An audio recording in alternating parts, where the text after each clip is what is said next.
नाज़रीन, ओसीडी में इंसान का ज़हन एक लूप में फंस जाता है और वो रिजिड हो जाता है, यानी वो ऑर्डरलीनेस का शिकार हो जाता है। हर चीज़ उसे मखसूस ऑर्डर में चाहिए, हर चीज़ की वो अपने अकॉर्डिंग सीक्वेंस चाहता है। जैसे वो रिजिड हो जाता है, ये चीज़ इधर पड़ी होनी चाहिए, सराहने ऐसे होने चाहिए, बेडशीट इस तरह होनी चाहिए, तो वो उन्हीं चीज़ों में लगा रहता है और उसकी सेटिस्फैक्शन नहीं होती। वो रीअश्योर करता है कि क्या अब सही है, तो वो बार बार आपसे पूछेगा क्या मेरे हाथ अब साफ़ हो चुके हैं, क्या मैं अब नहाना बंद कर दूं।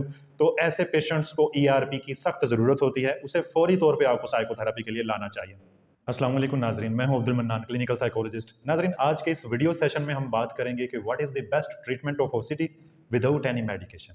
जी हाँ, मेडिसिन के बिना ओसीडी का इलाज मुमकिन है, बल्कि ज़्यादा देर पा और ज़्यादा बेहतर इसको समझा जाता है। और इसमें सबसे बेस्ट इलाज जो थेराप्यूटिक टेक्निक है वो ईआरपी है। E stands for exposure, response and prevention therapy. जी हाँ नाजरीन, इसमें दो अहम कंपोनेंट होते हैं, resisting rituals as they come up in people's everyday lives. मसलन कोई परेशान है, कोई कंटेमिनेशन से, जरासीम से परेशान है और कंपल्जन्स आ रहे हैं और वो बार बार हाथ धो रहा है, तो उसको रेजिस्ट करना होगा, अपने इस कंपल्सिव एटीट्यूड को रिड्यूस करना होगा। और दूसरा कंपोनेंट इसमें है intentionally confronting things that bring up that fear that people are obsessing about। आ बैल मुझे मार, यानी वही फीलिंग्स जो बहुत ज़्यादा परेशान कुन हैं और इंसान उनसे जान नहीं छुड़वा पा रहा, वो बार बार उसके जहन में आ रही हैं, हमने इसको और एग्जैजरेटिव मैनर में लेना है। मसलन जानबूझकर अपने हाथ गंदे करने हैं, यानी जरासीम का खौफ है तो हाथ गंदे करने हैं, और धोने का ख्याल आए तो सिर्फ एक दफ़ा धोने हैं। इसमें मैं कुछ आपको टिप देना चाहूँगा जो कि थेराप्यूटिक इंटरवेंशंस को ज़्यादा बेहतर अंदाज में इस्टेब्लिश करने के काबिल बनाते हैं। मरीज़ को हम ये चीज़ बावर करवाएंगे कि तुम दिन में बारहा अपने जहन में ये चीज़ दोहराओ, अपने आप से ये पूछो, ask yourself every day, would I rather live my life with risk or have to live my life like this.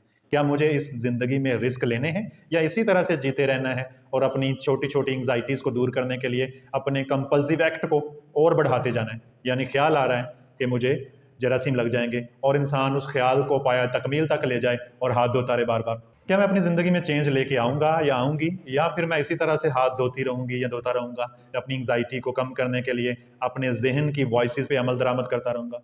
नाज़रीन, यहाँ पे मैं रिमाइंड करता चलूँ कि ओसीडी एक ऐसी जहनी बीमारी है, एक ऐसी जहनी कंडीशन है जिसमें ऑब्सेशंस होते हैं, रेपिटेटिव थॉट्स, बार बार एक ही ख्याल जहन में आता रहता है। कुंडी खुली रह गई होगी, गाड़ी का दरवाज़ा लॉक नहीं किया होगा, दूध उबल जाएगा, जरासीम लग जाएंगे, कोई चुभन का एहसास है, सुई चुभ जाएगी, ये फलां जगह से मक्खी आएगी, मेरे कान में नाक में घुस जाएगी। कोई भी थॉट हो सकता है जो बार बार आपके जहन में आता है। कोई नुकसान दे देगा, कोई पीछा कर रहा है, कोई देख रहा है, किसी को पता चल जाएगा, ये हो जाएगा, वो हो जाएगा, बार बार एक ही ख्याल गर्दिश करता रहे जहन में। फिर ये अपने सेकंड स्टेज में पहुंचता है तो इंसान कंपल्सिव एक्ट करता है, यानी जो उसे जहन में थॉट आ रहा था, इंसान उसको अमली जामा भी पहनाता है, उस थॉट पे अमल करना शुरू करता है। अगर ख्याल आ रहा है कि जरासीम लग जाएंगे तो इसके साथ साथ इंसान हाथ धोता रहता है, नहाता रहता है, उन चीज़ों से अवॉइड करता रहता है। ख्याल आता है कि दरवाज़ा तो नहीं खुला रह गया, तो बार बार जाके दरवाज़ा चेक करता रहेगा। नंबर 2 है, एम आई अप्रोचिंग और अवॉइडिंग। क्या मैं अपनी सिचुएशंस को अवॉइड करता रहता हूँ या मैं अप्रोच कर रहा हूँ, या मैं अपने जहन का कहा मानी जा रहा हूँ। नंबर 3 होगा इसमें, stay with the thought, play with the thought. हम इसे कहते हैं स्टे विद दैट फीलिंग। वो एहसास जो आपको तंग कर रहा है, हाँ होता रहे, हाँ आता रहे, मुझे इसकी परवाह नहीं, मैं इससे परेशान नहीं होंगी, कुछ भी हो जाए इट्स ओके। ये मेरा माइंड मुझे सजेशंस दे रहा है और ये सजेशंस मेरे माइंड की एक अलार्मिंग सिचुएशन क्रिएट कर रहा है और मैं इसको फॉलो नहीं करूंगी। नाज़रीन, बाज़ औक़ात एक नॉर्मल पर्सन सोचता है कि मुझे कहीं ओसीडी तो नहीं, क्योंकि मुझे नीट एंड क्लीन चीज़ें पसंद हैं, मुझे नीट एंड क्लीन रहना पसंद है। आपको हरगिज़ ओसीडी नहीं है तब तक जब तक आपको अनवांटेड थॉट्स नहीं आते, जब तक आपको डिस्ट्रक्टिव थॉट्स नहीं आते, तब तक आपकी ये जो क्लीनलीनेस है ये अच्छी है और बेहतर है। जब आपका जहन आपको अनवांटेड थॉट का शिकार कर देगा, जो आप सोचना भी नहीं चाहते वो बार बार आई जा रहा है, तो समझ लें कि आपको ओसीडी है और इसका ट्रीटमेंट बहुत ज़रूरी है। नाज़रीन, ओसीडी में होता यह है कि इंसान के ब्रेन के मखसूस एरियाज ओवर एक्टिव हो जाते हैं, जैसे कि fight and flight response 24/7 active हो जाता है और इंसान को एक अलार्मिंग सिचुएशन का सामना होता है और इंसान उस थॉट्स पे अमली जामा पहनाना शुरू कर देता है, यानी एक्ट करना शुरू कर देता है। थॉट आ रहा है कि दरवाज़ा खुला ना रह गया हो, और कंपल्शन ये होगा कि इंसान जाके चेक करेगा बार बार, दोबारा फिर उसे ज़रूरत महसूस होगी कि मैं लॉक चेक कर रहा हूँ। नाज़रीन, ऐसे में ईआरपी कैसे काम करती है? ईआरपी को मोस्ट इफेक्टिव ट्रीटमेंट समझा जाता है ओसीडी का, और इसके साथ साथ सीबीटी की दीगर टेक्निक्स को भी हम ब्रुए कार लाते हुए अपने क्लाइंट का इलाज करते हैं। नाजरीन, रिसर्चेज ने साबित किया है कि 75 से 85% तक पेशेंट्स में सिम्टोमेटिक रिलीफ आता है जब ईआरपी से उसे गुजारा जाता है, और इस ईआरपी प्रोसेस से गुजारने के बाद 50 to 100% तक उसकी सिम्टम्स जो हैं वो क्योर हो जाती हैं। लेकिन मेडिसिन पूरी तरह से ओसीडी को क्योर नहीं कर पाती। हाँ, जब तक इंसान मेडिसिन लेता है तब तक उसकी सिम्टम्स दूर हो जाती हैं, लेकिन जैसे ही वो मेडिसिन बंद करता है तो उसे रिलैप्स का चांस ज़्यादा होता है। तो आपको एक ऑर्गेनिक मेथड से इस बीमारी से निजात छुड़ानी है। हाँ, ट्रीटमेंट में combination of medicine and psychotherapeutic techniques ये बेस्ट कॉम्बिनेशन होता है। नाज़रीन, E stands for exposure. E stands for the exposure means not avoiding situations that triggers your obsessive thoughts, trigger your distress.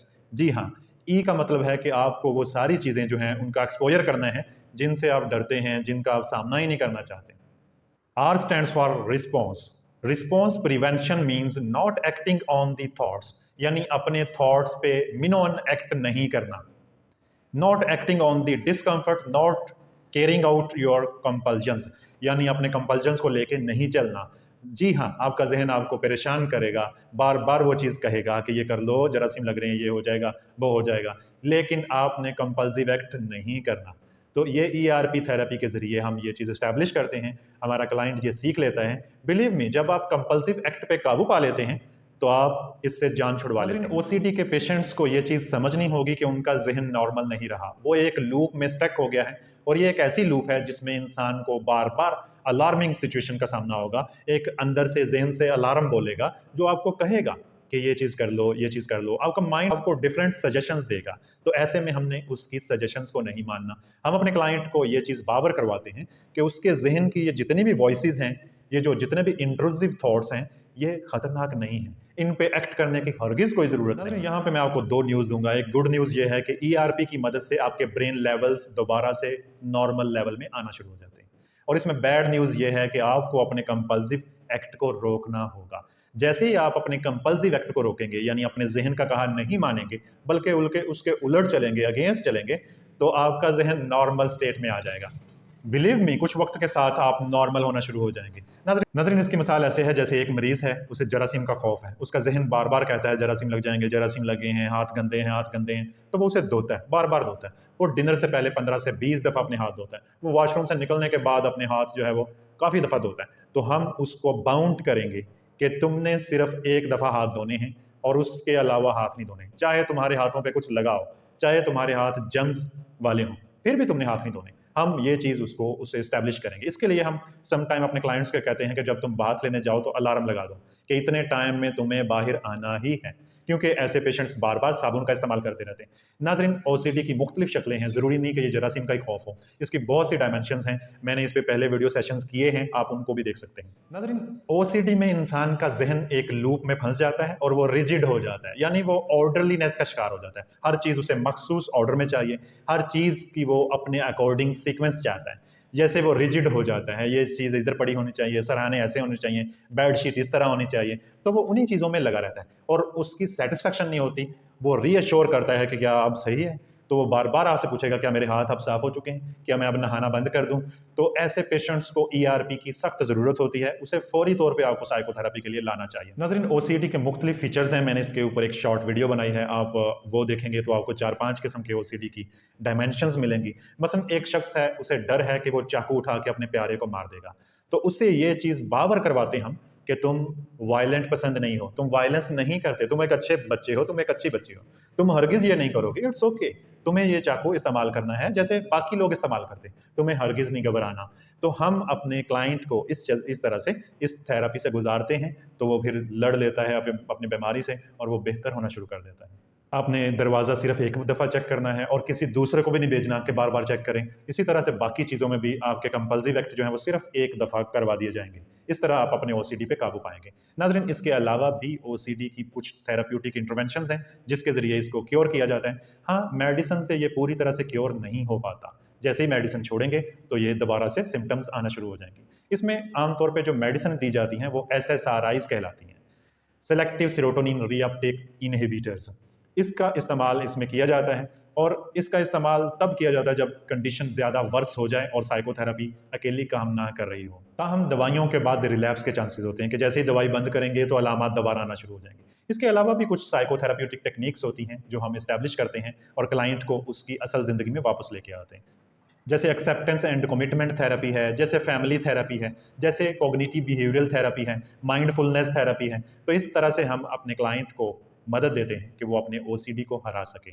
नाज़रीन, आज के लिए इतना ही। अपना बहुत सा ख्याल रखिएगा। अल्लाह हाफ़िज़।